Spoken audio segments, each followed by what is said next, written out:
Bom dia a todos.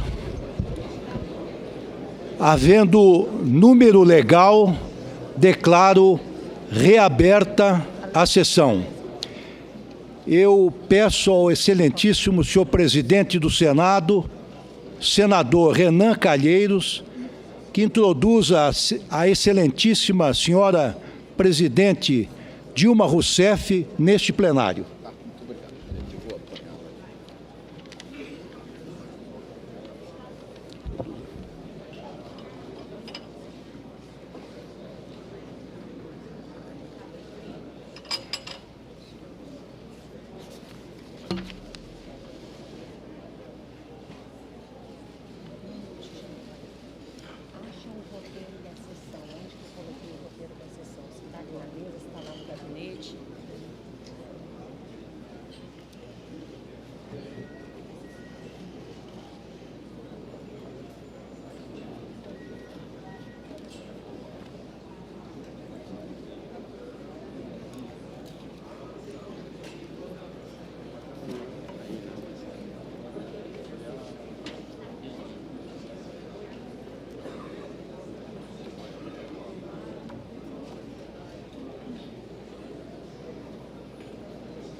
Bandeira, hein? Gente, não pode. Aquele lado é dos convidados. Os fotógrafos invadiram ali. Não pode ficar na frente de convidados. Não, é muito pequeno isso. Agora é o Bandeira. É só o comecinho. É? Só o comecinho, depois baixa. Poxa, tá cheio de convidados ali. Os fotógrafos ficam tudo na frente. Muito chato. Que anéis bonitos, hein? Está aparecendo a minha sessão.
Senhora presidente, vamos sentar, por gentileza.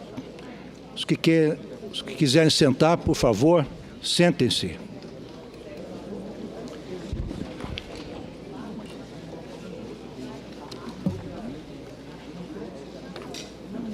Essa é a lista? Essa é a atualização. Tá bem.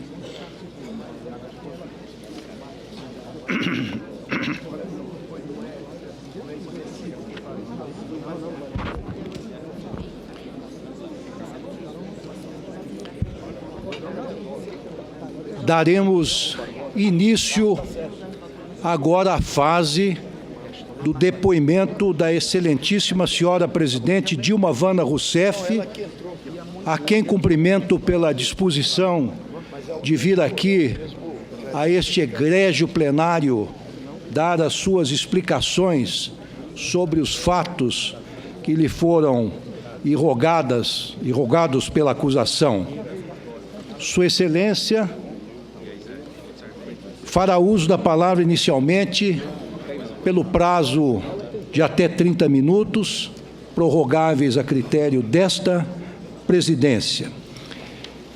Eu tenho uma solicitação da excelentíssima senadora Cátia Abreu, que eu penso que é plenamente razoável, no sentido de dar-se a opção às senhoras e os senhores senadores de formularem, no momento apropriado, as questões à excelentíssima senhora presidente da República da tribuna ou do lugar onde se encontram. Então, fica a critério de vossas excelências usarem a palavra da tribuna ou da bancada onde se acham. Existem algumas regras que eu gostaria de enunciar antes de começarmos efetivamente esta sessão, que são as seguintes.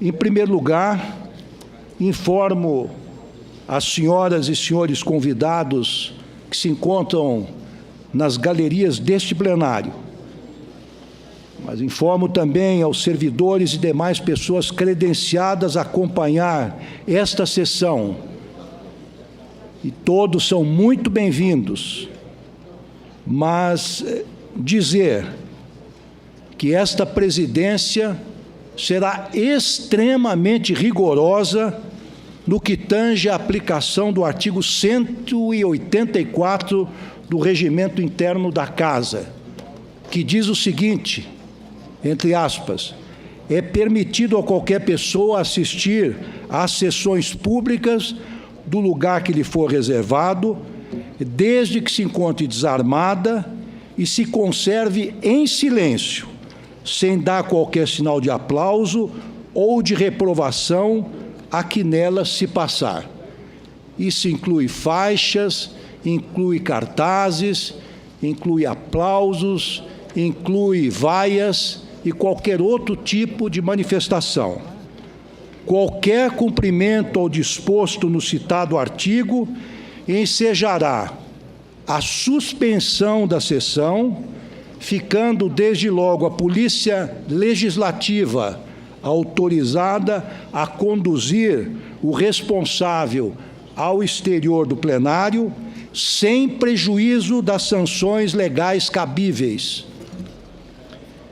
Queria ressaltar também, as senhoras e os senadores já conhecem as regras, na medida em que nós as acordamos de comum acordo, por consentimento de todos, que os eminentes parlamentares, a acusação e a defesa, disporão de até 5 minutos cada para as suas perguntas, e a acusada terá o prazo que julgar necessário para responder às questões que lhe forem formuladas no exercício do pleno direito de defesa. Portanto, 5 minutos para as senhoras senadoras e senhores senadores, e no exercício do direito de defesa não há, evidentemente, como não poderia haver, limites para a explanação da senhora presidente da República. Ressalto ainda que a acusada não será obrigada a responder às perguntas que lhe forem endereçadas em atenção ao seu direito constitucional e legal de permanecer em silêncio. Isso consta do artigo 5º, inciso 43 da Carta Magna e o artigo 186 do Código de Processo Penal.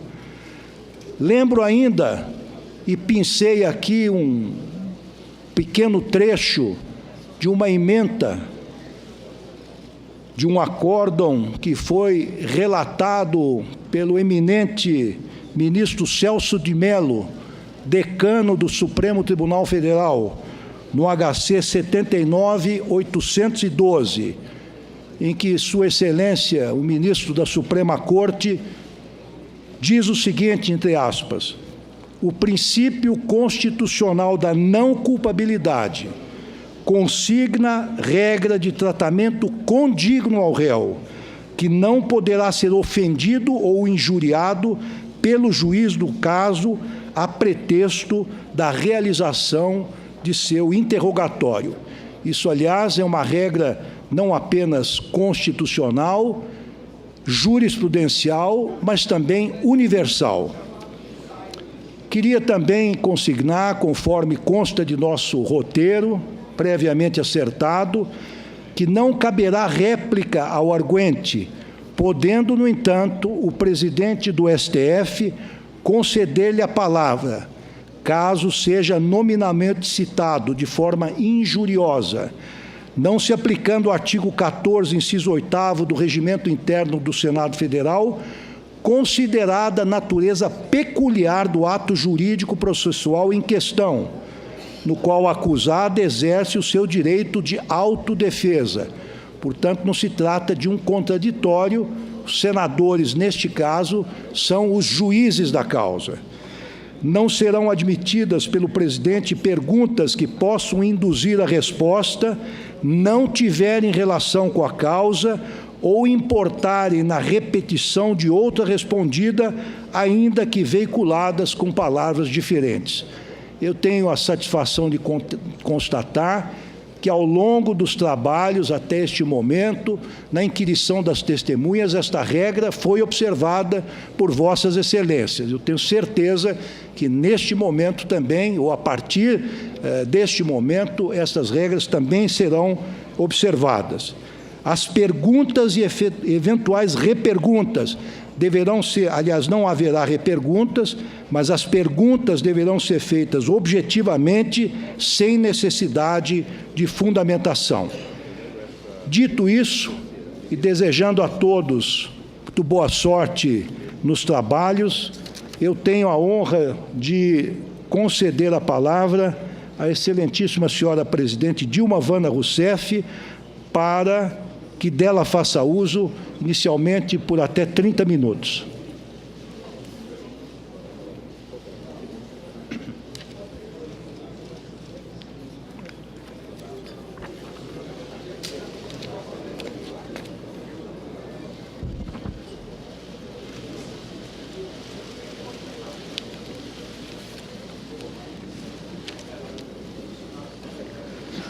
Bom dia, excelentíssimo senhor presidente do Supremo Tribunal Federal, Ricardo Lewandowski. Excelentíssimo senhor presidente do Senado Federal, Renan Calheiros. Excelentíssimas senhoras senadoras e excelentíssimos senhores senadores. Cidadãs e cidadãos de meu amado Brasil. No dia 1º de janeiro de 2015, assumi meu segundo mandato à presidência da República Federativa do Brasil. Fui eleita por mais de 54 milhões de votos. Na minha posse, assumi o compromisso de manter, defender e cumprir a Constituição, bem como o de observar as leis, promover o bem geral do povo brasileiro, sustentar a união, a integridade e a independência do Brasil. Ao exercer a presidência da República, respeitei fielmente o compromisso que assumi perante a nação e aos que me elegeram. E me orgulho disso. Sempre acreditei na democracia e no Estado de Direito. e sempre vi na Constituição de 1988 uma das grandes conquistas do nosso povo. Jamais atentaria contra o que acredito ou praticaria atos contrários aos interesses daqueles que me elegeram. Nesta jornada para me defender do impeachment, me aproximei ainda mais do povo. Tive oportunidade de ouvir seu reconhecimento, de receber seu carinho. Ouvi também críticas duras ao meu governo, a erros que foram cometidos e a medidas e políticas que não foram adotadas. Acolho essas críticas com humildade, até porque, como todos, tenho defeitos e cometo erros. Entre os meus defeitos não está a deslealdade e a covardia. Não traio os compromissos que assumo, os princípios que defendo ou os que lutam ao meu lado. Na luta contra a ditadura, recebi no meu corpo as marcas da tortura. Amarguei por anos o sofrimento da prisão. Vi companheiros e companheiras sendo violentados e até assassinados. Na época, eu era muito jovem. Tinha muito a esperar da vida.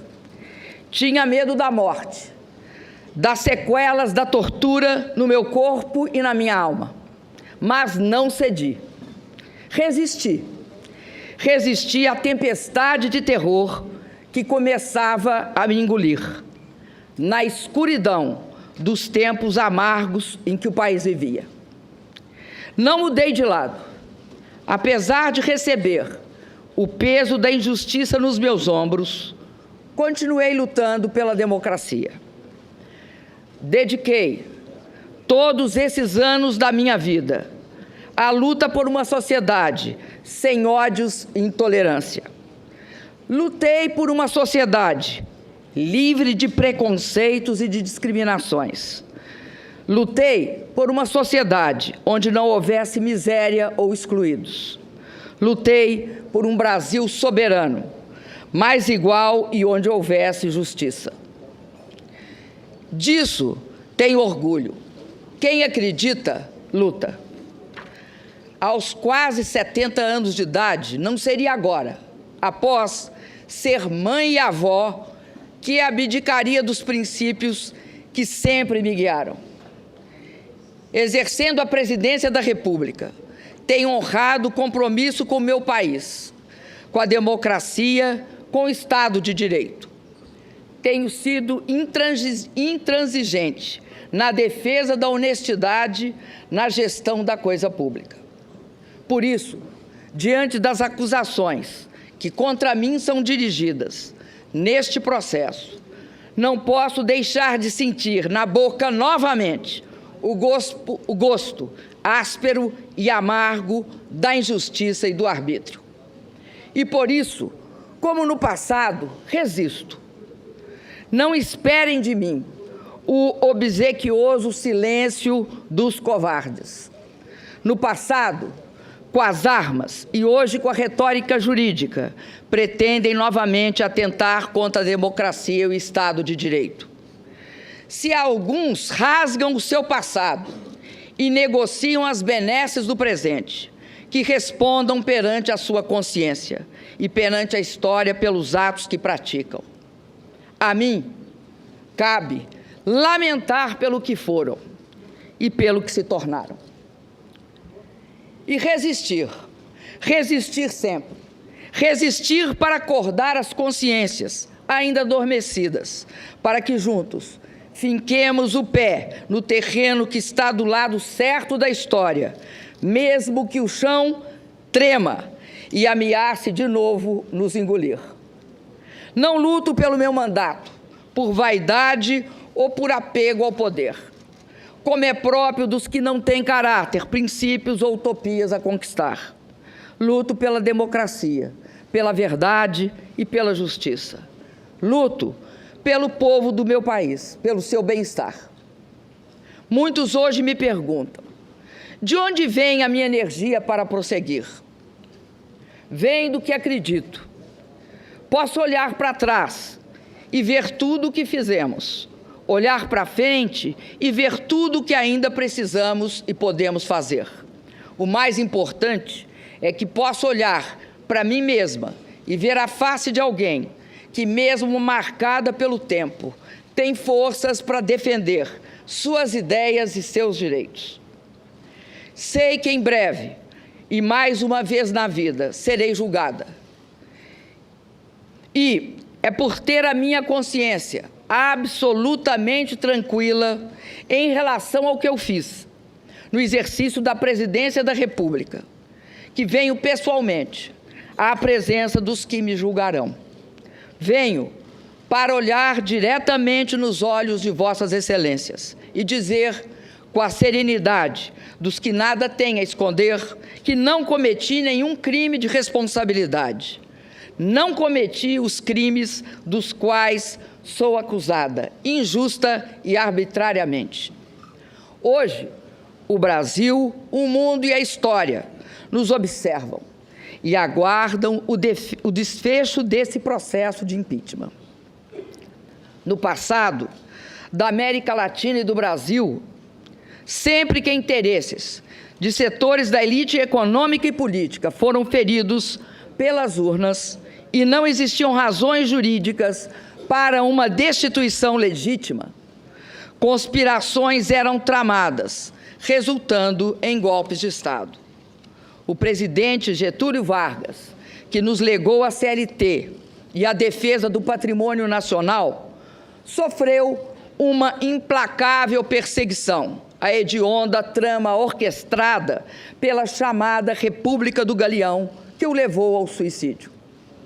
O presidente Juscelino Kubitschek, que construiu essa cidade, foi vítima de constantes e fracassadas tentativas de golpe, como ocorreu no episódio de Aragarças. O presidente João Goulart, defensor da democracia, dos direitos dos trabalhadores e das reformas de base, superou o golpe do parlamentarismo, mas foi deposto e instaurou-se a ditadura militar em 1964. Durante 20 anos, vivemos o silêncio imposto pelo arbítrio e a democracia foi varrida de nosso país. Milhões de brasileiros lutaram e reconquistaram o direito a eleições diretas. Hoje, mais uma vez, ao serem contrariados e feridos nas urnas os interesses de setores da elite econômica e política, nos vemos diante do risco de uma ruptura democrática. Os padrões políticos dominantes no mundo repelem a violência explícita. Agora, a ruptura democrática se dá por meio da violência moral e de pretextos constitucionais, para que se empreste aparência de legitimidade ao governo que assume sem o amparo das urnas.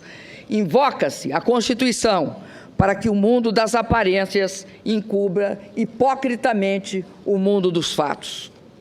As provas produzidas deixam claro e inconteste que as acusações contra mim dirigidas são meros pretextos, embasados por uma frágil retórica jurídica.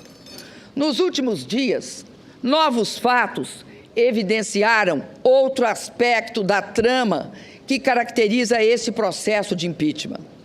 O autor da representação, junto ao Tribunal de Contas da União, que motivou as acusações discutidas nesse processo, foi reconhecido como suspeito pelo presidente do Supremo Tribunal Federal. Soube-se ainda, pelo depoimento do auditor responsável pelo parecer técnico, que ele havia ajudado a elaborar a própria representação que auditou. Fica claro a parcialidade, a trama na construção das teses por eles defendidas. São pretextos, apenas pretextos para derrubar, por meio de um processo de impeachment, sem crime de responsabilidade, um governo legítimo, escolhido em eleição direta, com a participação de 110 milhões de brasileiros e brasileiras. O governo de uma mulher que ousou ganhar 2 eleições presidenciais consecutivas. São pretextos para viabilizar um golpe na Constituição. Um golpe que, se consumado, resultará na eleição indireta de um governo usurpador. A eleição indireta de um governo que, já na sua interinidade, não tem mulheres comandando seus ministérios, quando o povo nas urnas escolheu uma mulher para comandar o país. Um governo que dispensa os negros na sua composição ministerial e já revelou um profundo desprezo pelo programa escolhido e aprovado pelo povo em 2014. Fui eleita presidenta por 54 milhões e meio de votos, para cumprir um programa cuja síntese está gravada nas palavras: nenhum direito a menos. O que está em jogo no processo do impeachment não é apenas o meu mandato. O que está em jogo é o respeito às urnas, à vontade soberana do povo brasileiro e à Constituição.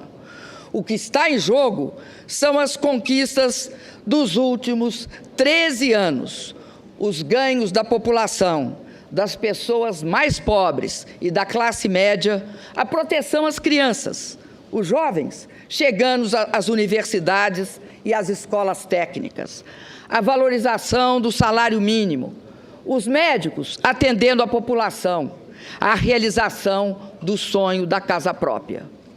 O que está em jogo é um investimento em obras para garantir a convivência com a seca no semiárido. É a conclusão do sonhado e esperado projeto de integração do São Francisco. O que está em jogo é também a grande descoberta do Brasil, o pré-sal. O que está em jogo é a inserção soberana de nosso país no cenário internacional, pautada pela ética e pela busca de interesses comuns. O que está em jogo é a autoestima dos brasileiros e brasileiras, que resistiram aos ataques dos pessimistas de plantão, à capacidade do país de realizar com sucesso a Copa do Mundo e as Olimpíadas e as Paralimpíadas.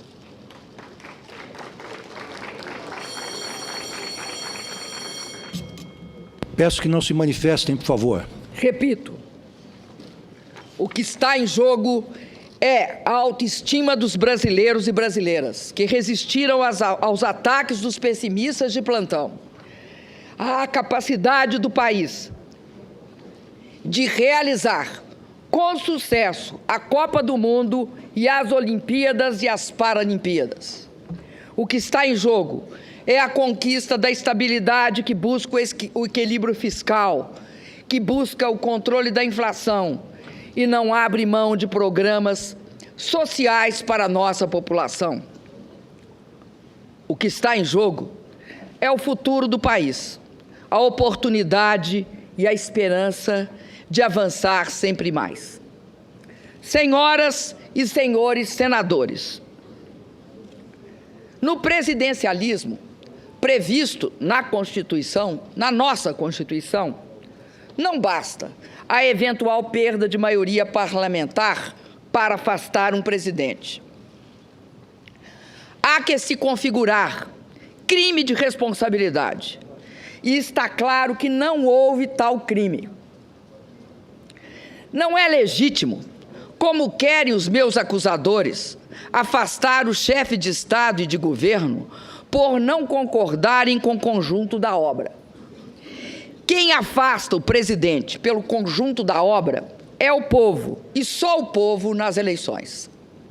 E nas eleições, o programa de governo vencedor não foi este agora instalado e desenhado pelo governo interino e defendido pelos meus acusadores. O que pretende o governo interino, se transmudado em efetivo, é um verdadeiro ataque às conquistas dos últimos anos. Desvincular o piso das aposentadorias e pensões do salário mínimo. Será a destruição do maior instrumento de distribuição de renda do país, que é a Previdência Social. O resultado será mais pobreza, mais mortalidade infantil e a decadência dos pequenos municípios pelo país afora.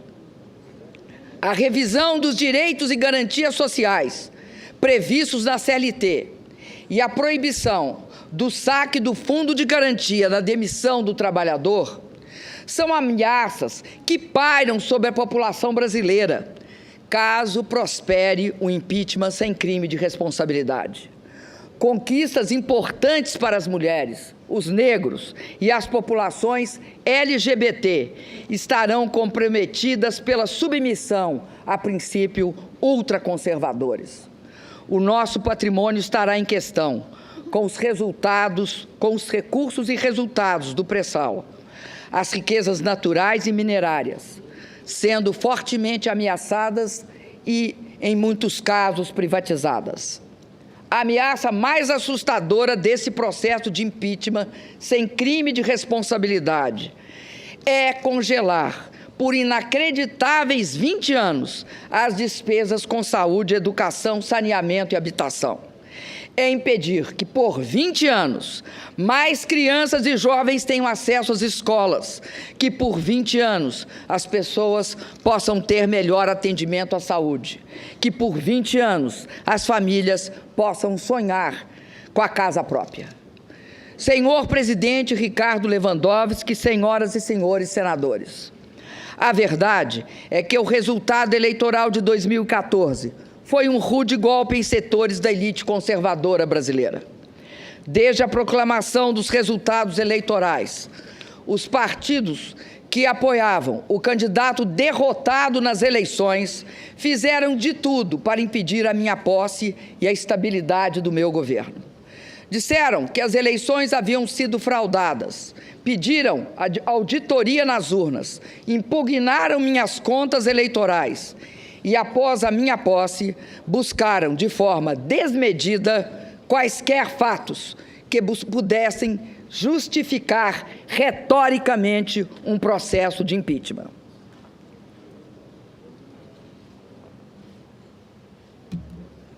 Como é próprio das elites conservadoras e autoritárias, não viam na vontade do povo o elemento legitimador de um governo. Queriam o poder a qualquer preço. Tudo fizeram para destabilizar a mim e ao meu governo. Só é possível compreender a gravidade da crise que assola o Brasil desde 2015, levando-se em consideração a instabilidade política aguda que, desde a minha eleição, tem caracterizado o ambiente em que ocorrem o investimento e a produção de bens e serviços. Não se procurou discutir e aprovar uma melhor proposta para o país. O que se pretendeu permanentemente foi a afirmação do quanto pior, melhor, na busca obsessiva de se desgastar o governo, pouco importando os resultados danosos desta questionável ação política para toda a população. A possibilidade de impeachment tornou-se assunto central da pauta política e jornalística, apenas 2 meses após minha reeleição, apesar da evidente improcedência dos motivos para justificar esse movimento radical. Nesse ambiente de turbulências e incertezas, o risco político permanente, provocado pelo ativismo de parcela considerável da oposição, acabou sendo um elemento central para a retração do investimento e para o aprofundamento da crise econômica. Deve ser também ressaltado que a busca de reequilíbrio fiscal, desde 2015, encontrou forte resistência na Câmara dos Deputados, à época presidida pelo deputado Eduardo Cunha. Os projetos enviados pelo governo foram rejeitados, parcial ou integralmente. Pautas bombas foram apresentadas e algumas aprovadas. as comissões permanentes da Câmara, em 2016, só funcionaram a partir do dia 5 de maio, ou seja, uma semana antes da aceitação do processo de impeachment pela comissão do Senado Federal. Os senhores e as senhoras senadores sabem que o funcionamento dessas comissões era e é absolutamente indispensável para a aprovação de matérias que interferem no cenário fiscal e possam encaminhar a saída para a crise. Foi criado, assim, o desejado ambiente de instabilidade política, propício à abertura do processo de impeachment sem crime de responsabilidade. Sem essas ações, o Brasil certamente estaria em uma situação melhor, política, econômica e fiscal do que está hoje.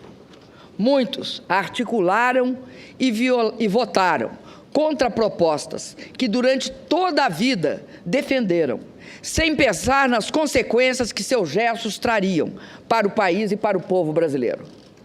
Queriam aproveitar a crise econômica, porque sabiam que assim que meu governo viesse a superá-la, sua aspiração de acesso ao poder haveria de ficar sepultada por mais um longo período. Mas, a bem da verdade, as forças oposicionistas somente conseguiram levar adiante o seu intento quando outra poderosa força política a eles se agregou. A força política dos que queriam evitar a continuidade da sangria de setores da classe política, motivada pelas investigações sobre a corrupção e o desvio do dinheiro público. É notório que durante o meu governo e o do presidente Lula foram dadas todas as condições para que as investigações fossem realizadas. Propusemos importantes leis que dotaram os órgãos competentes de condições para investigar e punir os culpados. Assegurei a autonomia do Ministério Público. Não permiti qualquer interferência política na atuação da Polícia Federal. Contrariei interesses. Por isso, paguei e pago um elevado preço pessoal pela postura que tive. Arquitetaram a minha destituição, independentemente da existência de quaisquer fatos que pudessem justificá-la perante a nossa Constituição. Encontraram, na pessoa do ex-presidente da Câmara dos Deputados, Eduardo Cunha, o vértice da sua aliança golpista. Articularam e viabilizaram a perda da maioria parlamentar do governo. Situações foram criadas com o apoio escancarado de setores da mídia para construir o clima político necessário para a desconstituição do resultado eleitoral de 2014. Todos sabem que este processo de impeachment foi aberto por uma chantagem explícita do ex-presidente da Câmara, Eduardo Cunha, como chegou a reconhecer em declarações à imprensa um dos próprios denunciantes. Exigia aquele parlamentar que eu intercedesse para que deputados do meu partido não votassem pela abertura do seu processo de cassação. Nunca aceitei na minha vida ameaças ou chantagens. Se não o fiz antes, não o faria na condição de presidenta da República. É fato, porém, que não ter me curvado a esta chantagem motivou o recebimento da denúncia por crime de responsabilidade e a abertura deste processo. Se eu tivesse me acompliciado com a improbidade e com o que há de pior na política brasileira, como muitos até hoje parecem não ter o menor pudor em fazê-lo, eu não correria o risco de ser condenada injustamente. Quem se acumplicia ao imoral e ao ilícito não tem respeitabilidade para governar o país. Quem age para poupar ou adiar o julgamento de uma pessoa que é acusada de enriquecer às custas do Estado brasileiro e do povo, que paga impostos, cedo ou tarde acabará pagando perante a sociedade e a história o preço de seu descompromisso com a ética. Tem, e todos sabem, muito orgulho Todos sabem que não enriqueci no exercício de cargos públicos, que não desviei de dinheiro público em meu governo, em benefício próprio, nem de meus familiares, e que não possuo contas ou imóveis no exterior. Sempre agi com absoluta probidade nos cargos públicos que ocupei ao longo da minha vida. Curiosamente, serei julgada por crimes que não cometi. Antes do julgamento do ex-presidente da Câmara, acusado de ter praticado gravíssimos atos ilícitos e que liderou as tramas e os ardis que alavancaram as ações voltadas à minha destituição. Ironia da história? Não, de forma nenhuma. Trata-se de uma ação deliberada que conta com o silêncio cúmplice de setores da grande mídia brasileira. Viola-se a democracia e pune-se uma inocente. Este é o pano de fundo que marca o julgamento que será realizado pela vontade dos que lançam contra mim pretextos acusatórios infundados. Estamos a um passo da consumação de uma grave ruptura institucional. Estamos a um passo da concretização de um verdadeiro golpe de Estado. Senhoras e senhores senadores, vamos aos autos deste processo. Do que sou acusada? Quais foram os atentados à Constituição que cometi? Quais foram os crimes hediondos que pratiquei? A primeira acusação refere-se à edição de 3 decretos de crédito suplementar sem autorização legislativa. Ao longo de todo o processo, mostramos que a edição desses decretos seguiu todas as regras legais.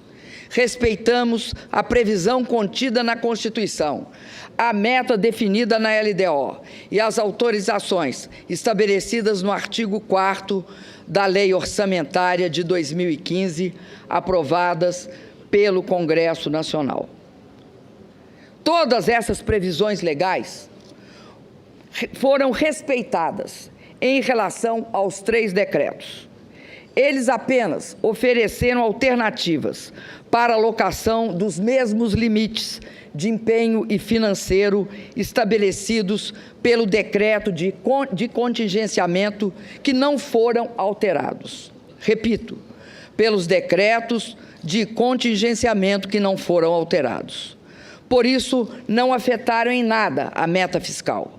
Ademais, em 2014, por iniciativa do próprio Executivo, o Congresso aprovou a inclusão na LDO da obrigatoriedade que qualquer crédito aberto deve ter sua execução subordinada ao decreto de descontingenciamento editado segundo as normas estabelecidas pela Lei Complementar de Responsabilidade Fiscal.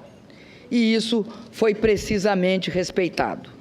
Não sei se por incompreensão ou por estratégia, as acusações feitas nesse processo buscam atribuir a esses decretos nossos problemas fiscais. Ignoram ou escondem que os resultados fiscais negativos são consequência da desaceleração econômica e não a sua causa. Escondem que, em 2015, com o agravamento da crise, tivemos uma expressiva queda de receita ao longo de todo o ano. Foram 180 bilhões a menos que o previsto na lei orçamentária. Fazem questão de ignorar que realizamos, em 2015, o maior contingenciamento de nossa história. Cobram que, quando enviei ao Congresso, em julho de 2015, o pedido de autorização para reduzir a meta fiscal, deveria ter imediatamente realizado um novo contingenciamento. Não o fiz porque segui o procedimento que não foi questionado pelo Tribunal de Contas da União ou pelo Congresso Nacional na análise das contas de 2009. Além disso, a responsabilidade com a população justifica também nossa decisão. Se aplicássemos em julho o contingenciamento proposto pelos nossos acusadores, cortaríamos 96% do total de recursos disponíveis para a despesa da União. Isto representa um corte radical em todas as dotações orçamentárias dos órgãos federais. Ministérios seriam paralisados, universidades fechariam suas portas, o Mais Médico seria interrompido, a compra de medicamentos seria prejudicada, as agências reguladoras deixariam de funcionar. Na verdade, o ano de 2015 teria, para todos os efeitos fiscais, acabado em julho. Volto a dizer, ao editar esses decretos de crédito suplementar, agi em conformidade plena com a legislação vigente. Em nenhum desses atos, o Congresso Nacional foi desrespeitado. Aliás, este foi o comportamento que adotei em meus 2 mandatos. Somente depois que assinei esses decretos é que o Tribunal de Contas da União mudou a posição que sempre teve a respeito da matéria. É importante que a população brasileira seja esclarecida sobre este ponto. Os decretos foram editados em julho e agosto de 2015 e somente em outubro de 2015 o plenário do Tribunal de Contas da União aprovou a nova interpretação. O Tribunal de Contas da União recomendou a aprovação das contas de todos os presidentes que editaram idênticos decretos, atos iguais ao que eu editei. Nunca levantaram qualquer problema técnico ou apresentaram interpretação que passaram a ter depois que assinei estes atos. Querem me condenar por ter assinado decretos que atendiam às demandas da população, às demandas de diversos órgãos, inclusive do próprio Poder Judiciário, com base no mesmo procedimento adotado desde a entrada em vigor da Lei de Responsabilidade Fiscal em 2001? Por ter assinado decretos que, somados, não implicaram, como provado nos autos, em nenhum centavo de gastos a mais para prejudicar a meta fiscal? A segunda denúncia dirigida contra mim neste processo também é injusta e frágil. Afirma-se que o alegado atraso nos pagamentos das subvenções econômicas devidas ao Banco do Brasil no âmbito da execução do Programa de Crédito Rural, Plano Safra, para agricultura comercial e para agricultura familiar equivale a uma operação de crédito, o que estaria vedado pela Lei de Responsabilidade Fiscal. Como minha defesa e várias testemunhas já relataram, a execução do Plano Safra é regida por uma lei de 1992, que atribui ao Ministério da Fazenda a competência de sua normatização, inclusive em relação à própria atuação do Banco do Brasil. A Presidenta da República não pratica nenhum ato em relação à execução do Plano Safra. Parece óbvio, além de juridicamente justo, que eu não seja acusada por um ato inexistente. A controvérsia quanto à existência de operações de crédito surgiu novamente de uma interpretação do TCU, cuja decisão definitiva foi emitida em dezembro de 2015. Novamente, é uma tentativa de dizer que cometi um crime antes da definição da tese de que haveria um crime. Uma tese que nunca havia surgido antes e que, como todas as senhoras e senhores senadores souberam em dias recentes, foi urdida especialmente para esta ocasião. Lembro ainda a decisão recente do Ministério Público Federal, que arquivou um inquérito exatamente sobre essa questão. Afirmou não caber falar em ofensa à Lei de Responsabilidade Fiscal, porque eventuais atrasos de pagamento em contratos de prestação de serviço entre a União e instituições financeiras públicas não são operações de crédito. Insisto, senhoras senadoras e senhores senadores, não sou eu, nem tampouco minha defesa, que fazemos estas alegações. É o Ministério Público Federal que se recusou a dar sequência ao processo pela inexistência de crime. Sobre a mudança de interpretação do TCU, lembro que ainda antes da decisão final, agi de forma preventiva. Solicitei ao Congresso a autorização para pagamento dos passivos e defini em decreto prazos de pagamento para as subvenções devidas. Em dezembro de 2015, após a decisão definitiva do TCU e com autorização do Congresso, saldamos todos os débitos existentes. Não é possível que não se veja aqui também o arbítrio desse processo e a injustiça também desta acusação. Esse processo de impeachment não está praticando a justiça. Eu não atentei em nada, em absolutamente nada, contra qualquer dos dispositivos da Constituição que, como presidenta, jurei cumprir. Não pratiquei ato ilícito. Está provado que não agi dolosamente em nada. Os atos praticados estavam inteiramente voltados ao interesse da sociedade. Nenhuma lesão trouxeram ao erário ou ao patrimônio público. Volto a afirmar, como fez a minha defesa durante todo o tempo, que este processo está marcado, do início ao fim, por um clamoroso desvio de poder. É isso que explica a absoluta fragilidade das acusações que contra mim são dirigidas. Tem-se afirmado que esse processo de impeachment seria legítimo, porque os ritos e os prazos teriam sido respeitados. No entanto, para que seja feita justiça e a democracia se imponha, a forma só não basta. É necessário que o conteúdo de uma sentença também seja justo. E, no caso, jamais haverá justiça na minha condenação. Ouso dizer que, em vários momentos, esse processo se desviou clamorosamente daquilo que a Constituição e os juristas denominam o devido processo legal.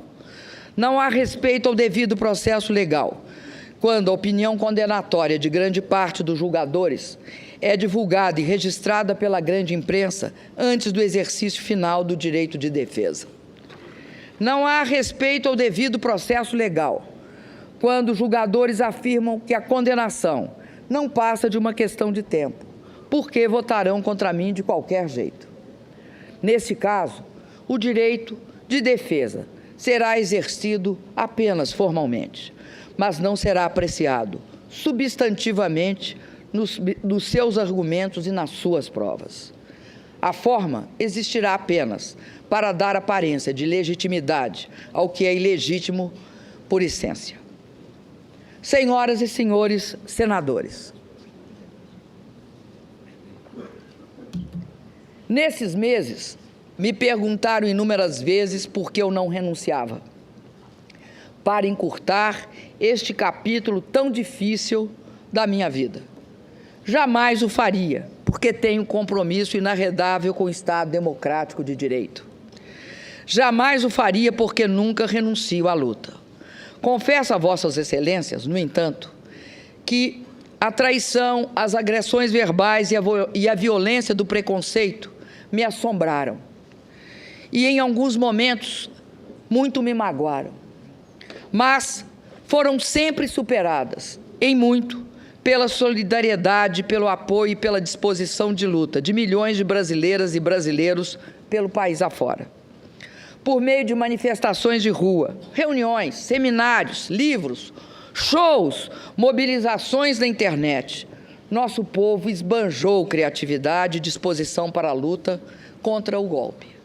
As mulheres brasileiras têm sido, neste período, um esteio fundamental para minha resistência. Me cobriram de flores e me protegeram com sua solidariedade. Parceiras incansáveis de uma batalha em que a misoginia e o preconceito mostraram suas garras. As brasileiras expressaram neste combate pela democracia e pelos direitos sua força e resiliência. Bravas mulheres brasileiras, que tenho a honra e o dever de representar como primeira mulher presidenta da República. Chego à última etapa desse processo, comprometida com a realização de uma demanda da maioria dos brasileiros, convocá-los a decidir nas urnas sobre o futuro de nosso país. Diálogo participação e voto direto e livre são as melhores armas que temos para preservar a democracia. Confio que as senhoras senadoras e os senhores senadores farão justiça. Tenho a consciência tranquila. Não pratiquei nenhum crime de responsabilidade. As acusações dirigidas contra mim são injustas e descabidas. Cassar em definitivo o meu mandato é como me submeter a uma pena de morte política. Esse é o segundo julgamento a que sou submetida em que a democracia tem assento junto comigo no banco dos réus. Na primeira vez, fui condenada por um tribunal de exceção. Daquela época, além das marcas dolorosas da tortura, ficou o registro em uma foto da minha presença diante dos meus algozes, no momento em que eu os olhava de cabeça erguida, enquanto eles escondiam os rostos com medo de serem reconhecidos e julgados pela história. Hoje, 4 décadas depois, não há prisão ilegal, não há tortura. Meus julgadores chegaram aqui pelo voto, mesmo voto popular que me conduziu à presidência. Tenho por todos, por isso, o maior respeito, mas continuo de cabeça erguida, olhando nos olhos dos meus julgadores. Apesar das diferenças, das grandes diferenças, sofro de novo com o sentimento de injustiça e o receio de que, mais uma vez, a democracia seja condenada junto comigo. E não tenho dúvida que também, desta vez, todos nós seremos julgados pela história. Por 2 vezes, vi de perto a face da morte. Quando fui torturada por dias seguidos, submetida a sevícias que nos faziam duvidar da humanidade e do próprio sentido da vida. E quando uma doença grave e extremamente dolorosa poderia ter abreviado a minha existência. Hoje, eu só temo a morte da democracia, pela qual muitos de nós, aqui neste plenário, lutamos com o melhor dos nossos esforços. Reitero, respeito os meus julgadores. Não nutro rancor por aqueles que votarão pela minha destituição.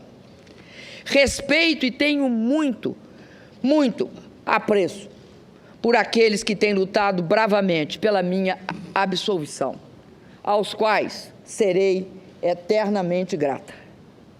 Neste momento, quero me dirigir aos senadores, que mesmo sendo de oposição a mim e ao meu governo, estão indecisos.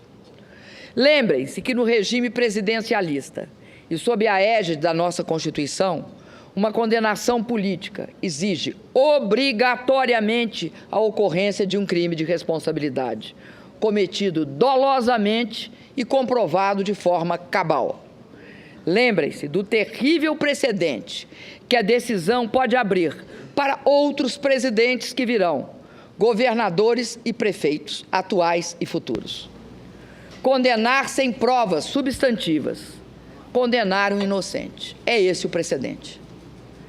Faço um apelo final a todos os senadores. Não aceitem um golpe que, em vez de solucionar, agravará a crise brasileira. Peço que façam justiça a uma presidente honesta, que jamais cometeu qualquer ato ilegal na vida pessoal ou nas funções públicas que exerceu. Votem sem ressentimento. O que cada senador sente por mim e o que nós sentimos uns pelos outros importa menos, neste momento, do que aquilo que todos nós sentimos pelo país e pelo povo brasileiro. Peço, votem contra o impeachment, votem pela democracia. Muito obrigada.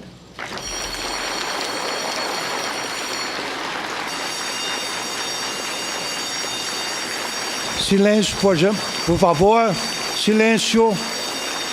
Silêncio. Silêncio.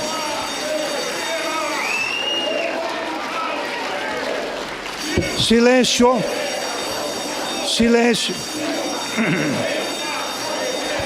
Está suspensa a sessão.